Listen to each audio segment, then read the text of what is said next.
So I've got the pianist Sarah Cahill here. Folks might remember Sarah from a few years back. She came to Bowling Green State University to perform from her project, her ongoing project, I should say, The Future is Female. And Sarah is here with me. Hello, Sarah. Hi, Brad. It's wonderful to talk with you again. We are going to talk about Volume 2 of The Future is Female. This is a recording. It's subtitled The Dance, and it's just come out from First Hand Records.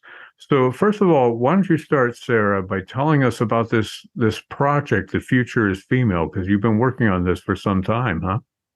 I have. So I began this project several years ago because we have the classical canon that we all grow up with that's given to us by our music teachers, and we hear these works in the concert halls, and we read about them in textbooks, and we hear them on the radio. And I started to realize there's this whole alternative history of music, which needs digging up and researching and discovering. And so I started doing research and talking to other pianists and colleagues and composers, and I had worked with a number of women composers like Pauline Oliveras and Danae Lockwood and Tanya Leon for quite a while, and Ursula Mamlock and others. But I was really curious about composers around the world, and starting in the Baroque, when keyboard music started becoming more prevalent. So going back to Élisabeth Jacquet de la Guerre, she wrote her pièce de clavecin in 1687. And that was kind of my mission, and to bring these, attempt to bring these works to life, and also commission new works for this project. Yeah, you mentioned the new works that you've composed, and you have them in juxtaposition here with works by, as you mentioned, Élisabeth Jacquet de la Guerre, also Clara Schumann, Germaine Taillefer, who's a favorite of mine. Maybe you can talk a little bit about some particular commissions that stand out on this album. Yeah, the only piece that I commissioned on this album is Theresa Wong, who is a Bay Area composer, cellist, and vocalist. Really amazing. She's always doing amazing work. It's called She Dances Naked Under Palm Trees, and she was inspired by Nina Simone's song Images, which is based on a poem by Harlem Renaissance poet William Waring Cooney.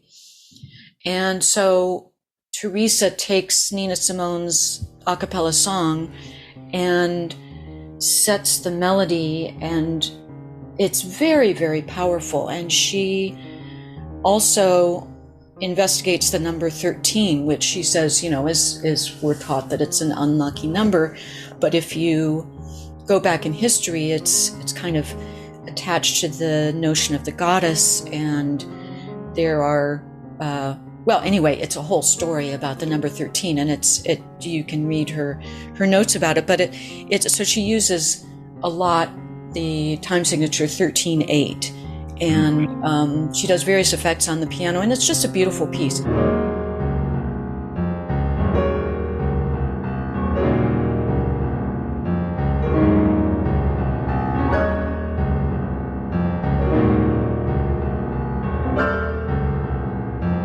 But there are other pieces I commissioned for this project, which are on Volume 1. Mary D. Watkins was an Oakland composer. This is Volume 1, which came out last March.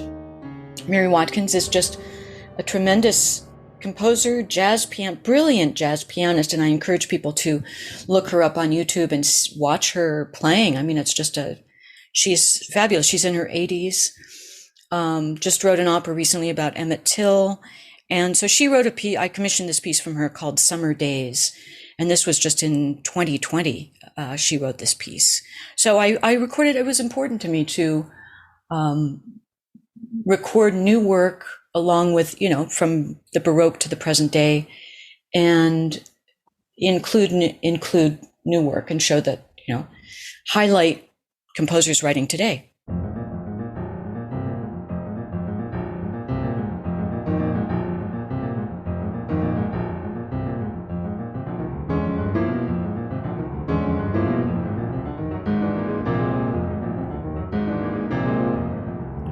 So your recordings kind of paint a trajectory of these composers. I mean, what is the difference in the role of a composer, say, of the 17th or 18th centuries, or even the 19th century with Clara Schumann, compared to the crop of female composers today? I mean, obviously, there are more opportunities now than there were hundreds of years ago.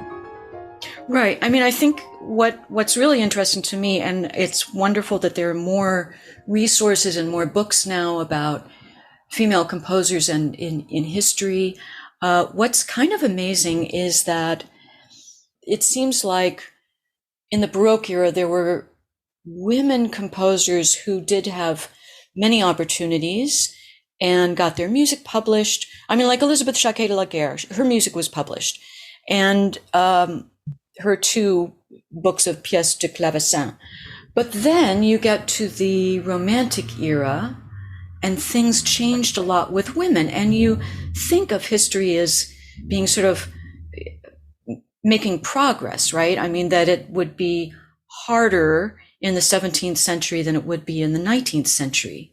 But in fact, it's the other way around. So that for Clara Schumann and Fanny Mendelssohn, I think things were more difficult than many Baroque composers because, especially sort of upper class women like Fanny Mendelssohn, who was told from a young age that she had to be ladylike, she had to keep her home, she had domestic responsibilities. So her father made it very clear that her brother Felix Mendelssohn could become, could do whatever he wanted and could become a great composer and publish and write all the music he wanted. And that Fanny Mendelssohn could maybe write some music in her free time, but that her real responsibility was to take care of the house and get married and have children. And, that was what it was about. So, I mean, that to me is fascinating that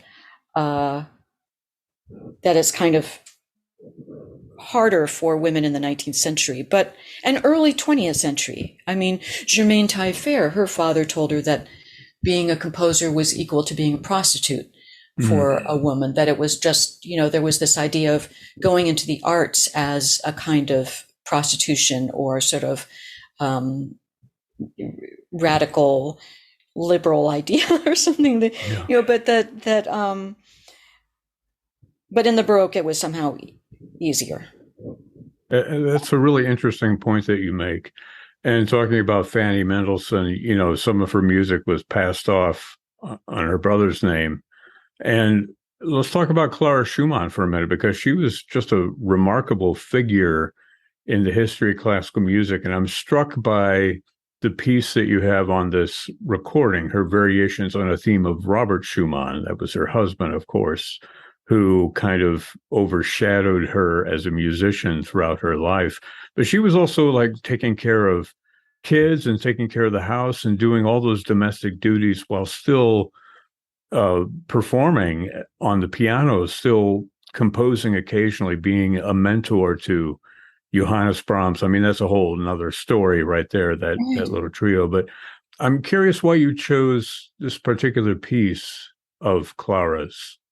Yeah, so it's her Variations Opus 20, which is based on a theme by Robert Schumann. And this was one of the last pieces that she would write because he died in his 40s soon afterwards. And then she supported her 8 children. Yeah. She supported all her children by being a professional pianist, which, nowadays we think, how is that? How did that work? How does that work?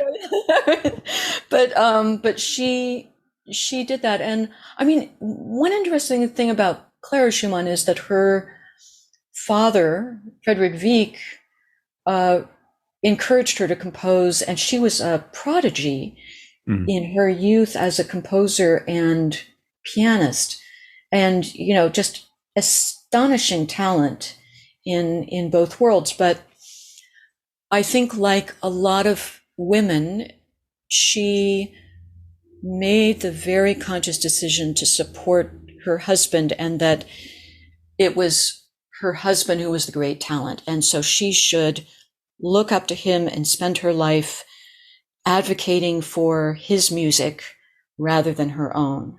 And that, as it often is in a marriage, one person overshadows the other person to such an extent that all the attention is on that one person. I mean, I'm nothing against Robert Schumann, because of course he was a genius and one of the great composers of all time, but that Clara Schumann just subjugated her own compositional talents in favor of him. So this was a birthday gift for him, and it was the last birthday he would spend with his family before he was, his suicide attempt, jumping into the Rhine River and then being put into a mental asylum. And the tragic thing about that, of course, is that Clara Schumann wasn't allowed to visit him because the doctors thought that it would be too emotional for Robert Schumann to see his wife, and so they kept them apart. I mean, these two soulmates were really kept apart. And Brahms would go visit Robert Schumann and then report back to Clara Schumann to sort of be a go-between.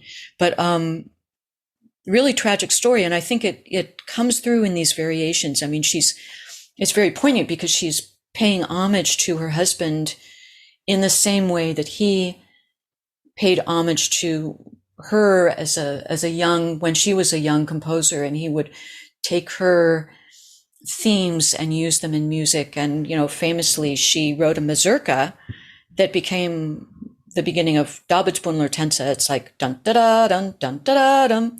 And that was written by Clara Schumann, but everybody thinks it's Robert Schumann. So it's just an incredible story. I mean, that they had these musical codes between them, and so this was sort of her musical code. It's a really beautiful and poignant piece, and says so much about their relationship.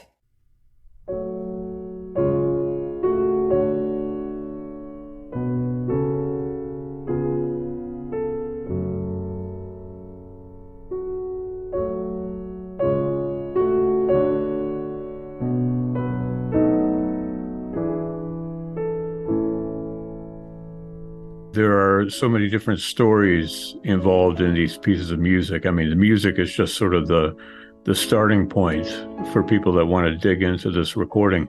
How did you come to assemble these 3 different programs? I mean, for record, you've got, I'm reading here, you've got more than 70 compositions in total for the Future is Female project.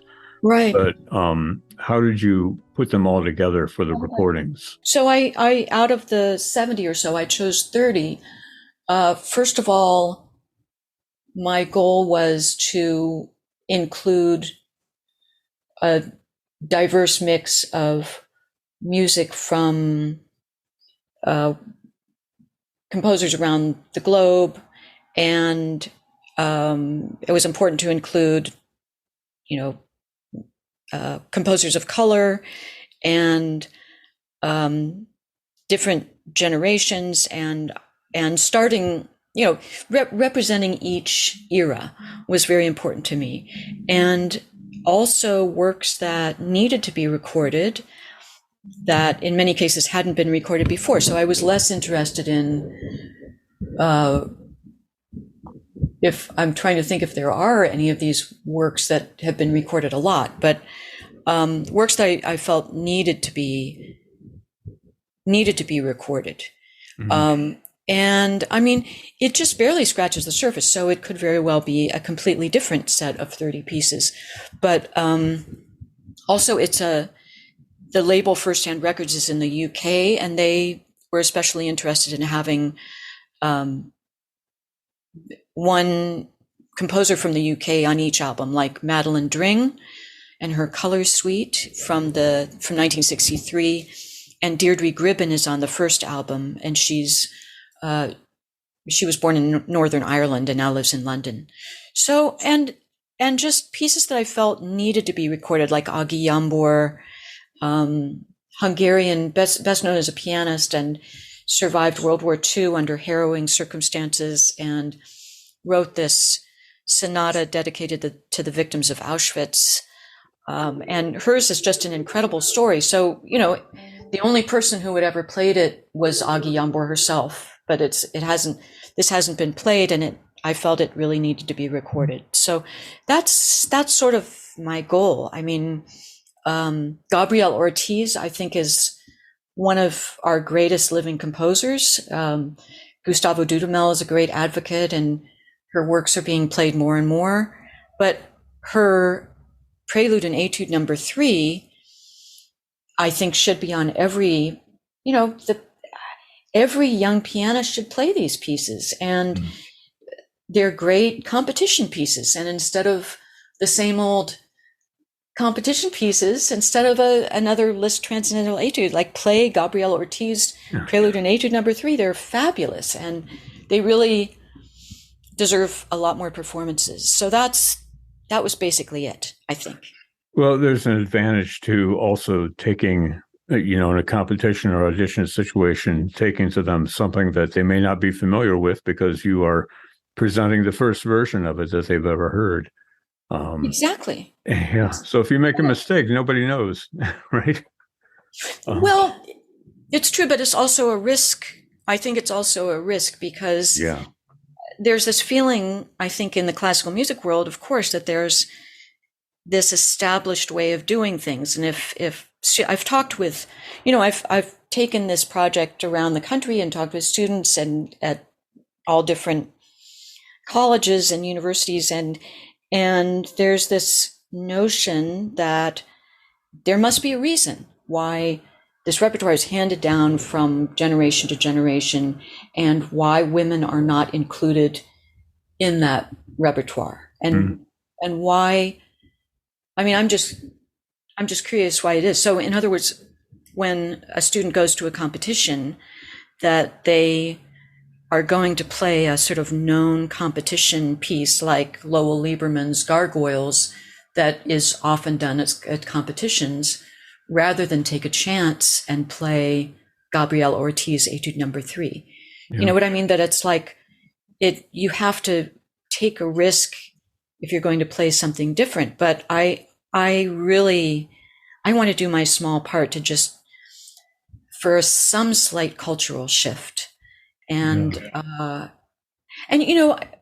also have to say that, I mean, when students and pianists, touring pianists, continually play programs of all white male composers, which we see more often than not, the thought behind it is that they imagine that that's a neutral position, that they aren't making a statement in any way, and it's completely neutral, but in fact it's not neutral at all.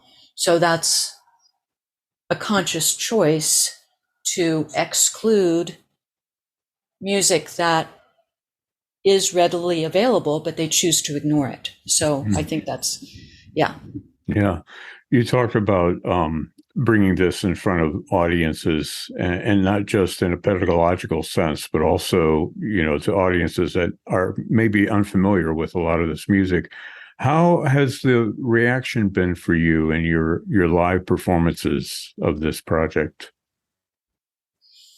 I mean, generally very good. I don't think I've had a bad reaction. I've seen some things online where, like, I was playing at the Barbican in London, and I saw some comments that said, this is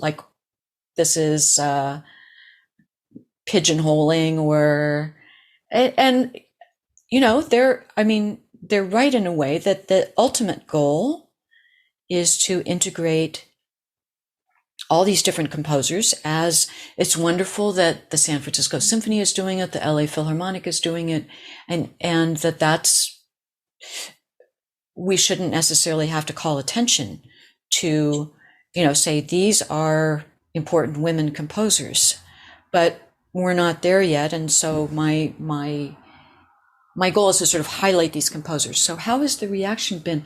I think what's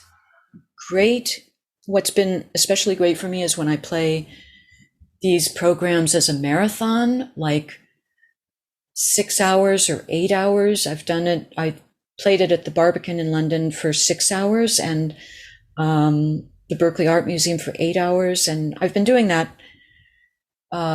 just playing all this music as a sort of immersion and showing that it's again, just like barely, that there's so much more. And this is just a very small fraction of what's out there. But there are people who stay for the entire time. And that to me is very meaningful and tells me a lot. And they always have favorite pieces. So that's important to me.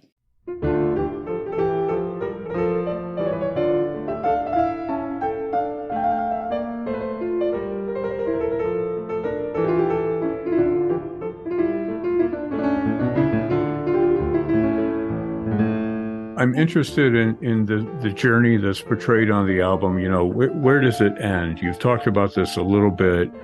Maybe when we get to the point where you don't have to advocate for female composers anymore, you'll sort of have reached, parity for the female composers compared to, you mentioned the white male composers.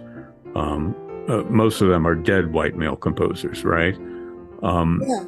So where do you see the journey taking us as a whole, as people who listen to classical music, people who make classical music? Right. I think it really has to start with the music itself, so that if you don't think that Leocadia Kashbarova's Au sein de la nature is a great piece of music, then there's no point. I mean, in other words, the music needs to speak for itself. So it's not a question of we have to include a female composer on our concert program. It's more, we need a really great piece of music. Let's look further than what's been handed down to us, and let's do a little extra thinking and investigation and research. And, it's also great that there are resources now, like the Women's Philharmonic Advocacy and Hildegard Publishing and the Luna Composition Lab that encourages young women and, female identifying composers. And so there are many more resources than there were even when I started this project.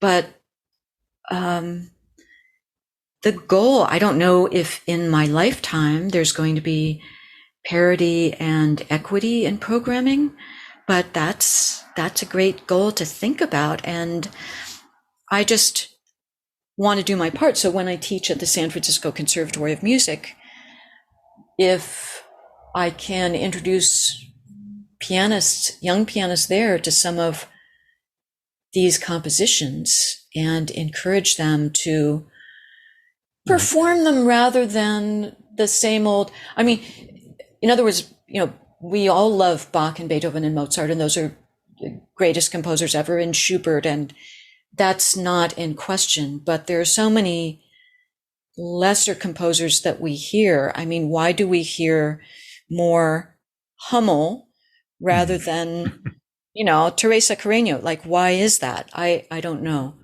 But or Nikolai Metner. Nothing against Metner, but why Metner and not Germaine Taillefer, or any number of examples like that. I'm glad to say that I'm more of a Taillefer fan than I am a Metner fan. I'm glad to hear it. But I think the biggest hurdle is just the unfamiliarity factor, that people that haven't heard it or haven't been exposed to it, they're afraid of something that they don't necessarily know. What would you say to somebody who looks at a recording like this, The Future is Female, and they look at the back and they see a few names that they're familiar with, but a lot of new names? How would you encourage them to give it a shot? Yeah, I would say be open to trying new things. And again, this isn't trying to replace the Haydn string quartets, but it's adding to one's, it's adding to your horizons, and it's sort of just being open. And I think, you asked me about what reaction I've gotten at concerts of this music. And one of the main reactions is people coming up and saying, I love that piece by Leocadia Kashbarova, and it's a great discovery, and where can I get the score, and where can I find out more about her? And so that's the ultimate goal, I think, is that, to introduce some of this music which surprises people who were open to it. And it's not difficult music. I mean, these are pieces written in 1910 and 1893, and it's a lot of it is older music that is romantic and early 20th century, and I think people will like it.